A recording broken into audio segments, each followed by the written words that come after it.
अगर हमारा कोई भी लीगल राइट या फिर फंडामेंटल राइट वॉयलेट होता है तो हम जुडिशरी के पास जाते हैं कि वो हमारे राइट को प्रोटेक्ट करेगी, हमें जस्टिस प्रोवाइड की जाएगी।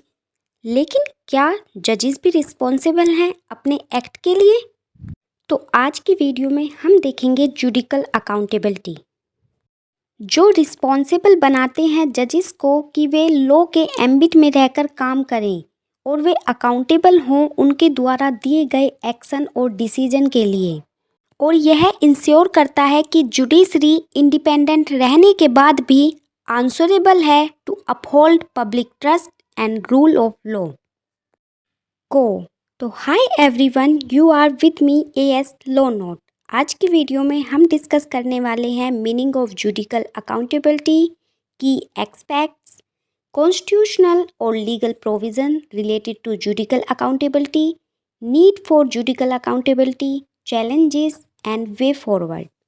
उससे पहले हम एक रिसेंटली केस को देखते हैं जिसमें जस्टिस यशवंत वर्मा, जो दिल्ली हाई कोर्ट में जज हैं, उनके घर से बहुत सारा केस मिला जो कि रेज करता है concern regarding accountability in India higher judiciary.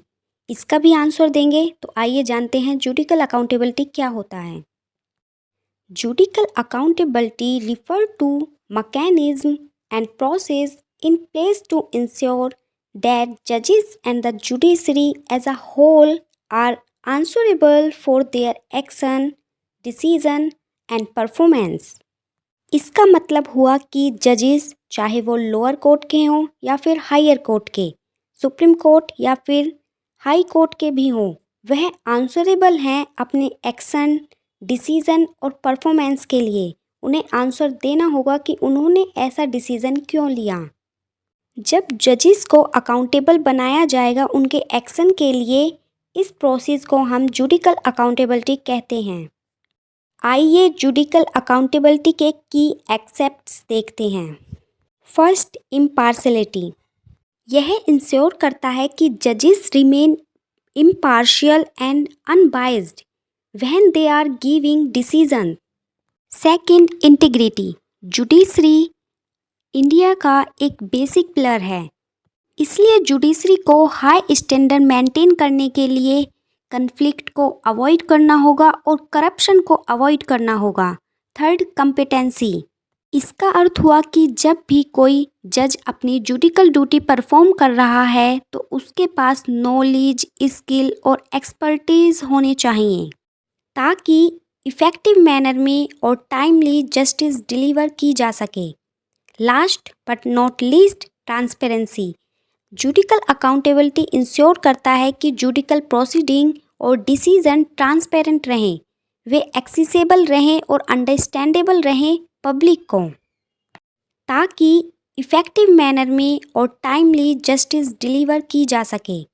Last but not least, transparency. Judicial accountability ensure करता है कि जुडिकल प्रोसीडिंग और डिसीजन ट्रांसपेरेंट रहें, वे एक्सेसिबल रहें और अंडरस्टैंडेबल रहें पब्लिक को। अब हम डिस्कस करेंगे कि कौन से ऐसे इंडियन कॉन्स्टिट्यूशन में प्रोविज़न हैं जो जुडिशरी को इंडिपेंडेंट और अकाउंटेबल बनाते हैं। First, judiciary as a separate organ. Indian constitution provide करता है separation of power among legislature, executive and judiciary, जो इंश्योर करता है कि जुडिशरी इंडिपेंडेंट होकर अपने डिसीजन ले और प्रिवेंट करता है अनड्यू इन्फ्लुएंस से among three organ of government. Second, fixed service condition.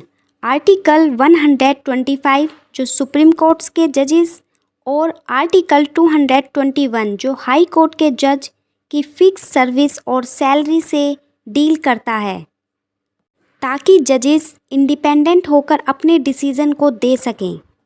Third, removal only by impeachment.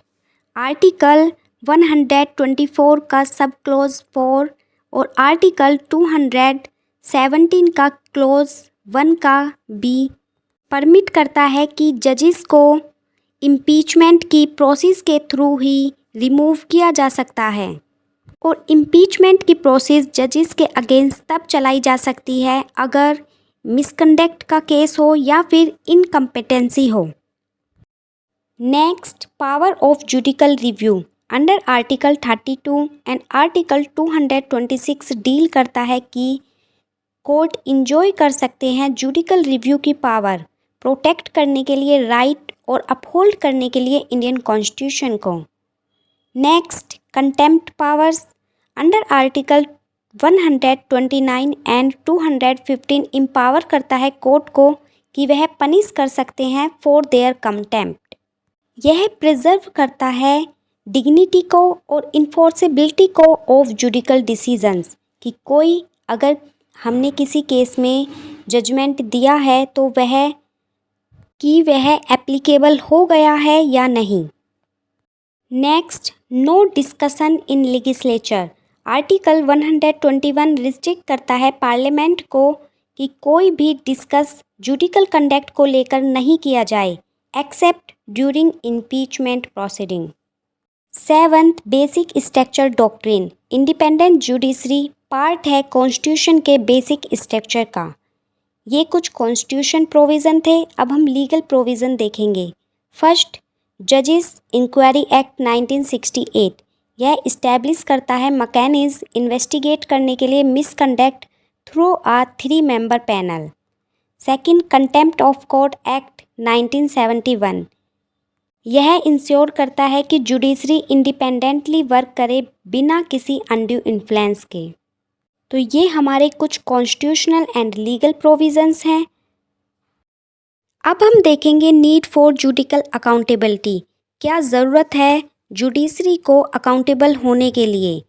यह पब्लिक ट्रस्ट बनाए रखता है लीगल सिस्टम के ऊपर, यह प्रिवेंट करता है मिसकंडक्ट को, जजेस को फॉलो करने चाहिए एथिकल स्टैंडर्ड, यह इन्हेंस करता है ट्रांसपेरेंसी को, यह बैलेंस करता है इंडिपेंडेंसी को और रिस्पॉन्सिबिलिटी को ताकि प्रिवेंट किया जा सके जुडिकल इंडिपेंडेंट को मिसयूज़ होने से। और यह प्रमोट करता है रूल ऑफ लॉ को ताकि जो डिसीजन हो वो निष्पक्ष हो, अनबाइज्ड हो।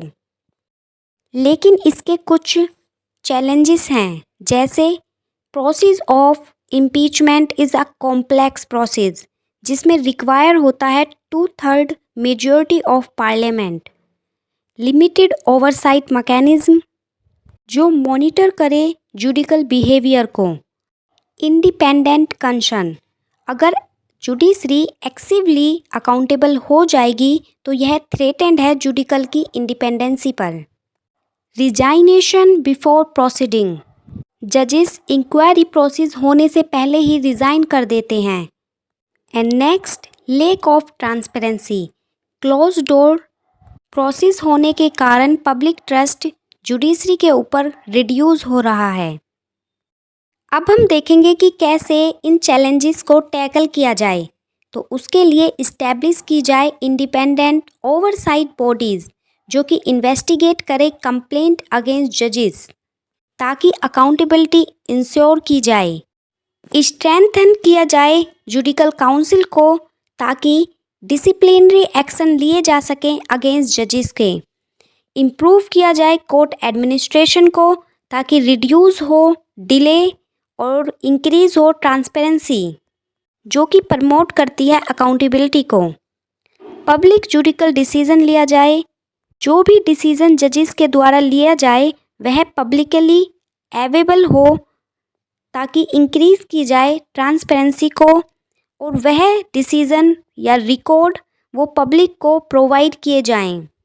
टेक्नोलॉजी का यूज़ किया जाए ताकि इंक्रीज़ की जाए एक्सेसिबिलिटी एंड अकाउंटेबिलिटी, रेगुलर किए जाए ट्रेनिंग प्रोग्राम ताकि जजेस को एथिकली और प्रोफेशनली कंडक्ट किया जा सके, मीडिया इंगेजमेंट होना चाहिए जो कि एक पॉजिटिव रिलेशनशिप हो मीडिया के साथ ताकि पब्लिक एट लार्ज तक इंफॉर्मेशन पहुंचाई जा सके, इनेक्ट किया जाए जुडिकल अकाउंटेबिलिटी लेजिस्लेचर जो कि क्लियर फ्रेमवर्क प्रोवाइड कराए रिलेटेड टू जुडिकल अकाउंटेबिलिटी। अब हम जुडिकल अकाउंटेबिलिटी से रिलेटेड कुछ केसेस देखते हैं। First, justice Soumitra Sen impeachment 2011 इस केस में जस्टिस सुमित्रा को गिल्टी फाइंड किया गया था फाइनेंशियल मिसकंडक्ट के लिए और उनके अगेंस्ट इम्पीचमेंट की प्रोसेस हुई थी। नेक्स्ट, जस्टिस पी.डी. दिनकरन रिजाइनेशन 2011। इन्होंने भी रिज़ाइन कर दिया था क्योंकि इनके ऊपर एलिगेशन थे लैंड गैबरिंग से लेकर और करप्शन के। Next case RTI and judiciary 2020। इस केस में सुप्रीम कोर्ट ने अपहेल्ड किया था applicability of RTI to itself in securing transparency and accountability judicial appointment and decision में।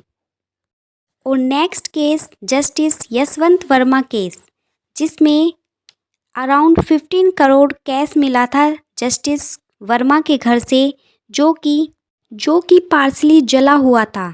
लेकिन जस्टिस वर्मा डिनाई करते हैं एलिगेशन को और कहते हैं कि उनके घर से कोई भी कैश नहीं मिला और यह कॉन्स्पिरेसी है उनकी रेपुटेशन को ख़राब करने के लिए।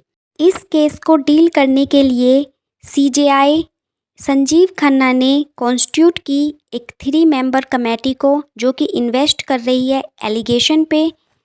और कमेटी ने यह डिसीज़न लिया कि जब तक कोई आगे इन्वेस्टिगेट नहीं की जाएगी तब तक जस्टिस वर्मा को क्लीन चिट देते हैं और जस्टिस वर्मा को रिकमेंडेड किया कि वह क्रिमिनल एक्शन और इम्पीचमेंट से फ्री हैं।